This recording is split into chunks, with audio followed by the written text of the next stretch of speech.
Méthode de solution. Donc, je vous rappelle maintenant le système, on l'a écrit sous forme matricielle A fois X égale AB. Pour résoudre ce système, on écrit la matrice augmentée associée à ce système-là, associée à A fois X égale AB. Donc, on écrit A puis tiret B. Ça, c'est la matrice augmentée. Donc, on écrit la matrice A, puis tiret et la matrice B. Ça, c'est A, la matrice A, et puis ça, c'est le second membre. Et on écrit toujours ce trait-là pour différencier entre la matrice A et entre le second membre. Puis, on trouve la forme échelonnée de cette matrice-là, de la matrice augmentée A-B. Donc, je donne un exemple. Si vous avez ce système-là, donc on va écrire la matrice augmentée A-B. Ça va être A et ça, c'est B. Donc, B, c'est le second membre. 1, 0, M. 1, 0 et M. Et je vous rappelle, donc, ça, c'est les coefficients de X, 1, 1, 2, coefficient de Y, donc 2, 1 et 4, et finalement, coefficient de Z.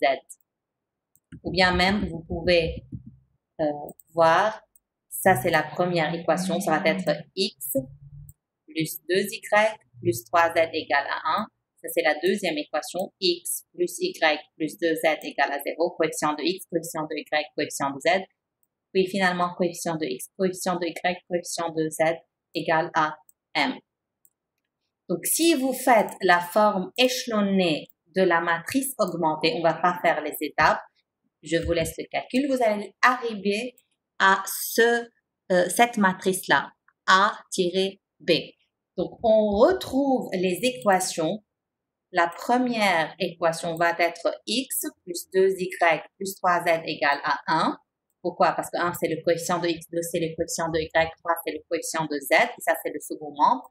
La deuxième équation, c'est Y plus Z égale à 1. Le coefficient de Y, c'est 1, coefficient de Z, c'est 1, mais coefficient de X, c'est 0. Et finalement, on va trouver 0 égale à M moins 2.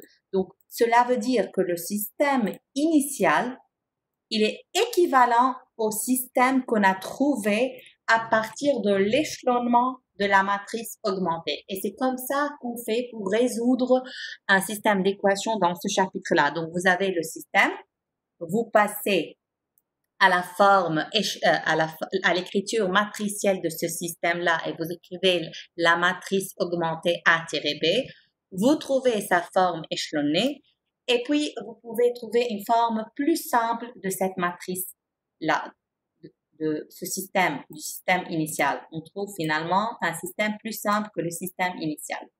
Qu'est-ce qu'on remarque ici concernant la solution? Si on remarque 0 égale à M moins 2.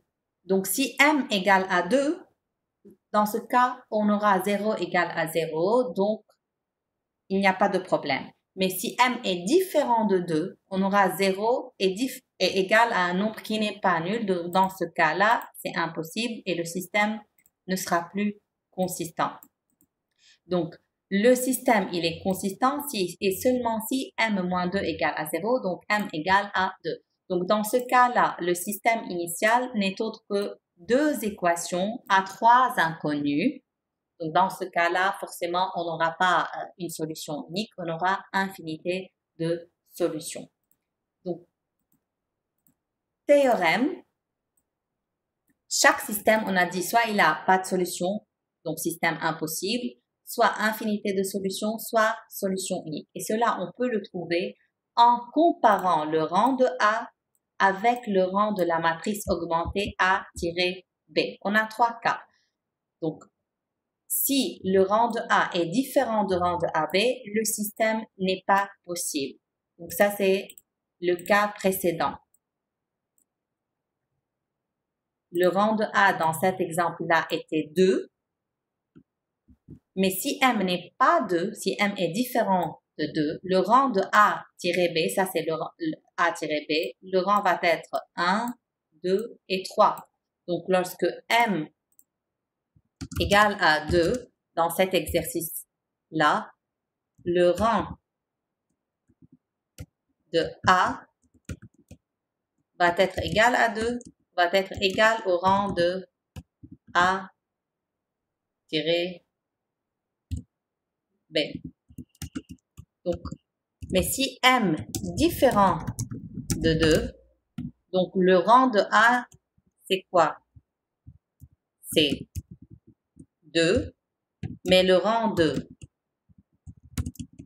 AB,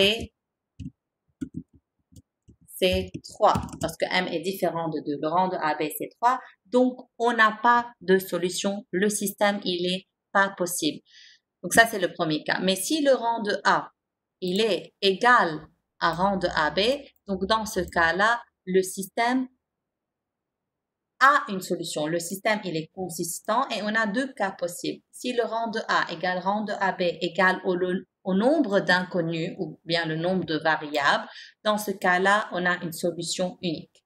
Mais si le rang de A égale à rang de AB, mais c'est strictement inférieur au nombre de variables, donc dans ce cas-là, on a infinité de solutions.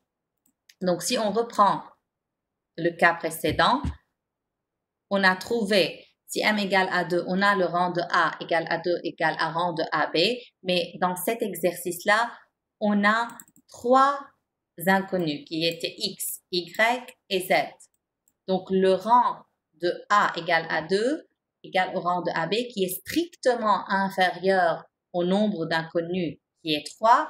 Donc, dans ce cas-là, on peut déduire qu'on a infinité de solutions. On n'a pas une solution unique. Mais si le rang de A était égal au rang de AB égal à 3, qui était le nombre d'inconnus dans ce système-là, dans ce cas-là, on a une solution unique. Dernière remarque, lorsque